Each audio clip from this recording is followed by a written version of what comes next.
Hai semua, kita akan teruskan buku kecil ini dalam rakaman video ini yang kita belum habiskan.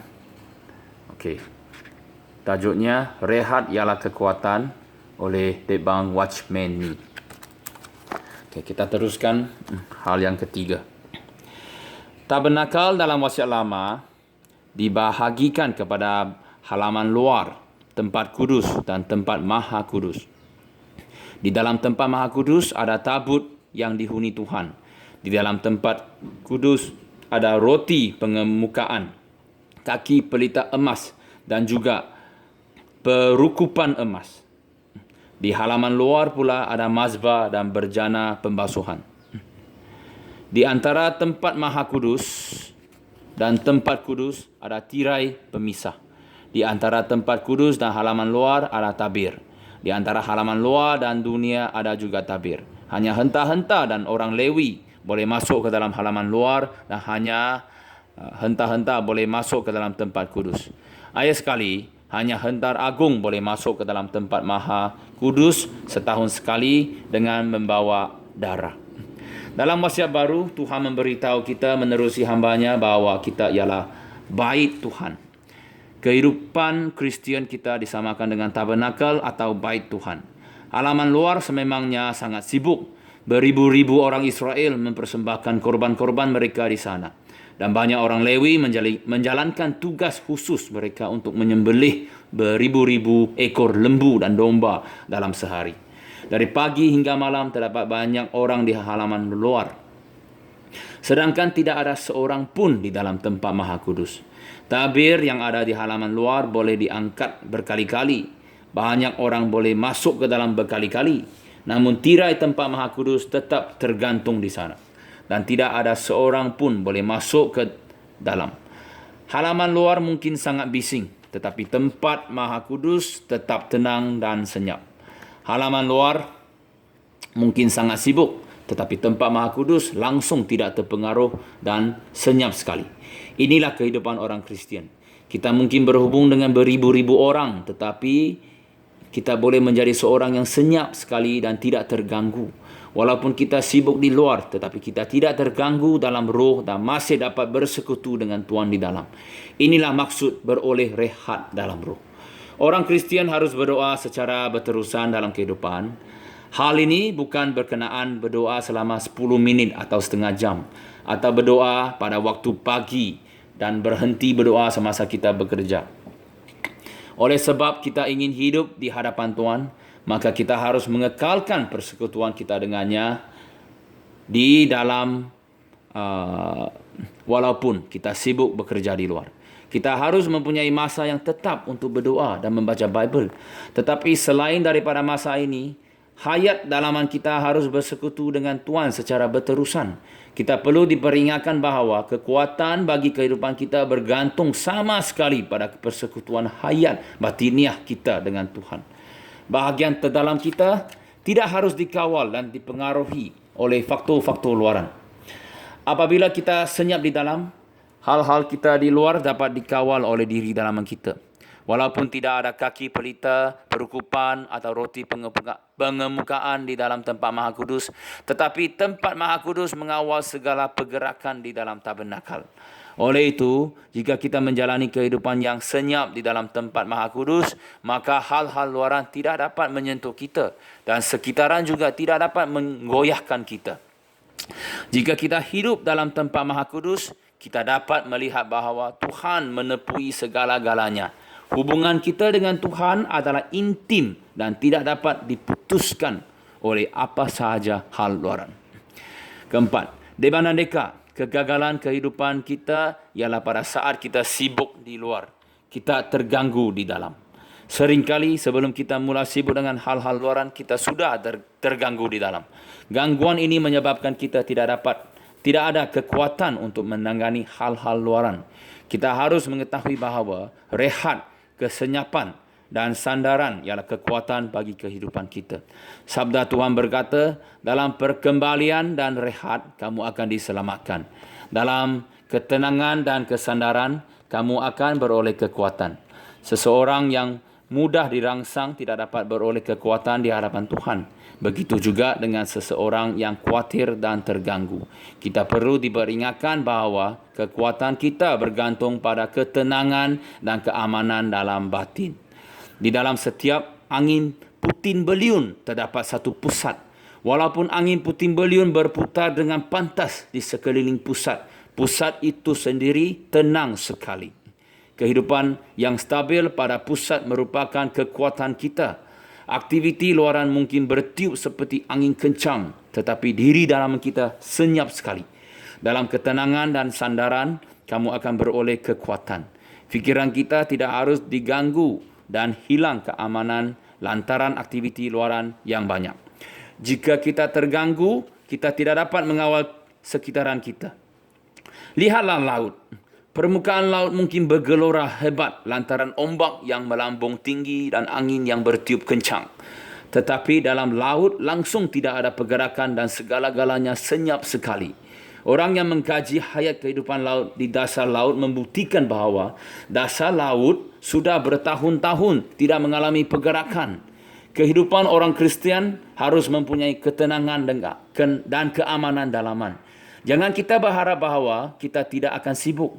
Sebaliknya, kita boleh berharap bahawa kita tetap mempunyai ketenangan dan kesenyapan dalam kehidupan yang amat sibuk. Aktiviti di luar mungkin banyak, tetapi kita aman dan tenang di dalam. Damai sejahtera yang kita ingini adalah damai sejahtera dalaman. Apabila kita mempunyai damai sejahtera dalaman, kita tidak akan gagal. Tidak kira bagaimana sekitaran kita berubah, kita harus hidup di hadapan Tuhan seolah-olah tidak ada apa-apa yang berlaku. Kita harus menyadari bahawa Tuhan berada dalam kita dan menghendaki kita menjalani kehidupan yang penuh rehat. Tuhan kita tidak pernah dipengaruhi oleh keadaan luaran. Suatu kali orang di sinagog menindas Tuhan dan hendak melempar dia dari cenuran. Jika hal ini berlaku pada kita, kita pasti akan melarikan diri dengan segera. Akan tetapi Bible mengatakan bahawa Tuhan Yesus berjalan lewat dari tengah-tengah mereka. Orang mau membunuhnya, tetapi dia seolah-olah tidak peduli dan berjalan dari tengah-tengah mereka. Semasa angin ribut kencang melanda perahu, Tuhan sedang tidur, tetapi disipa-disipa berteriak, "Kita binasa." Mengapa mereka berteriak? Ini kerana mereka tidak ada rehat di dalam. Akan tetapi Tuhan tidak terpengaruh. Apabila sepasukan tentera dan beberapa orang pegawai datang dengan senjata untuk menangkap Tuhan Yesus, dia keluar dan bertanya kepada mereka, "Siapakah yang kamu cari?" Mereka menjawab, "Yesus orang Nazaret itu." Tuhan Yesus berkata, "Aku adalah." Apabila mereka mendengar kata ini, mereka berundur dan jatuh ke tanah. Orang yang menangkap ditakutkan oleh orang yang mahu ditangkap. Oh Tuhan, layak dipuji buat selama-lamanya. Dia tidak pernah digoyahkan oleh hal-hal luaran, tetapi dia hidup menurut diri dalamannya. Kelima, bagaimanakah kita dapat beroleh rehat dalaman ini? Kedua-dua ayat Bible berikut memberitahu kita dua syaratnya. Pertama, Filipi 4:6 hingga 7 berkata, "Dalam apa jua janganlah khawatir, tetapi dalam segala hal melalui doa dan permohonan dengan kesyukuran, biarlah permintaanmu diberitahukan kepada Tuhan. Dan damai sejahtera Tuhan yang melangkaui pengertian setiap orang akan mengawal hatimu dan fikiranmu dalam Kristus Yesus." Syarat pertama yang membolehkan kita beroleh rehat ialah memberitahukan semua hal dan permintaan kita kepada Tuhan. Kerja kita, keperluan kita dan masalah yang kita hadapi, semuanya harus kita beritahukan kepada Tuhan dengan berkata, "Tuhan, aku menyerahkan semua hal ini ke dalam tangan-Mu." Kita boleh menyerahkan apa-apa sahaja yang kita temui kepada Tuhan melalui doa dan permohonan dengan kesyukuran. Dan damai sejahtera Tuhan akan mengawal hati kita dan fikiran kita. Tuhan akan memelihara kita. Apa yang perlu kita lakukan ialah memberitahukan permintaan kita kepada Tuhan melalui doa dan permohonan dengan kesyukuran. Sebaik sahaja kita menemui masalah, kita harus menyerahkannya kepada Tuhan dengan serta-merta. Sebaik sahaja kita menyerahkannya kepada Tuhan, damai sejahtera Tuhan akan mengawal kita dengan serta-merta bila-bila sahaja. kita menyerahkannya kepada Tuhan, damai sejahtera Tuhan akan datang kepada kita. Dengan itu, kita tidak akan dipengaruhi oleh faktor luaran dari pagi hingga malam. Tidak kira betapa besarnya masalah atau betapa banyaknya hal, damai sejahtera Tuhan akan berada dalam kita untuk mengawal hati kita. Kedua, Matius bab 11 ayat 29 berkata, "Pikulah aku padamu dan belajarlah daripadaku. Kerana aku lembut halus dan rendah hati, maka kamu akan beroleh rehat untuk sukmamu." Syarat pertama ialah itikat dan syarat kedua ialah kepatuhan. Tuhan membenarkan banyak hal menimpa kita. Jika kita menolak apa yang dikehendaki Tuhan untuk kita, jika kita tidak menerima kehendaknya, atau jika kita mempunyai keinginan yang lain, maka kita tidak akan ada rehat di dalam. Kita harus menyadari bahawa rehat datang daripada persembahan diri. Apabila masalah menimpa, kita harus memikul kuknya dan belajar daripadanya. Kita pasti akan beroleh rehat. Walaupun kita tidak dapat bertindak menurut keinginan kita dan kita mungkin menderita, jika kita berkata kepada Tuhan, "Tuhan, apa sahaja yang Engkau ingin, aku lakukan, aku sudi." Kita pasti akan beroleh rehat. Namun demikian, jika kita tidak sudi, jika kita mau memilih jalan kita sendiri atau cara hidup kita sendiri, maka kita akan kehilangan rehat. Segala ketidakpuasan dan keinginan peribadi kita akan menyebabkan kita kehilangan rehat. Jika kita berkata kepada Tuhan, "Tuhan, segala-gala yang Engkau berikan kepada aku adalah yang terbaik. Aku rela mengambil jalanmu, memilih kehendak-Mu dan mengetepikan harapanku." Maka rehat akan memenuhi hati kita. Semoga Tuhan memberi kurnia kepada kita agar kita percaya bahawa Dia dapat menanggung segala beban dan masalah kita dan menjadikan kita rela mematuhi semua kehendak Tuhan terhadap kita. Semoga dalam segala tuntutan Tuhan atas diri kita, kita dapat berkata, "Aku rela." Oh, semoga Tuhan menunjukkan kepada kita bahawa rehat datang daripada mempercayainya dan mematuhinya.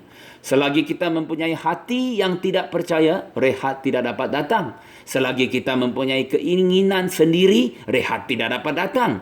Jika kita percaya kepada Tuhan dan mematuhinya, maka tidak ada hal-hal luaran yang dapat mengganggu. Amen. Tidak dapat mengganggu hati kita. Haleluya. Persekutuan kita dengan Tuhan yang berterusan akan membolehkan kita menanggung segala hal luaran. Semoga kita semua melihat bahawa rehat ialah kekuatan kita. Oleh itu, Dek dan Deka, saudara dan saudari, rehatlah dalam Tuhan. Walaupun secara luaran, mungkin keadaan sekarang ini kita kena rehat di rumah, tidak boleh banyak bekerja.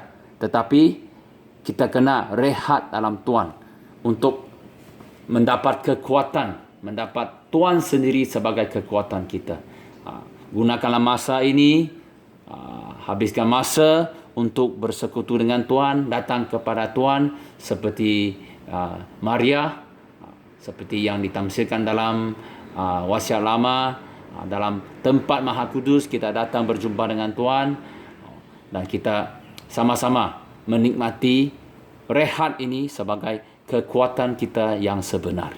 Semoga buku ini memberi rangsangan ataupun sedikit supply kepada semua pembaca-pembaca di luar sana atau pendengar-pendengar di luar sana. Kita menikmati Tuhan setiap hari, rehat dalam Tuhan. Puji Tuhan. Amen.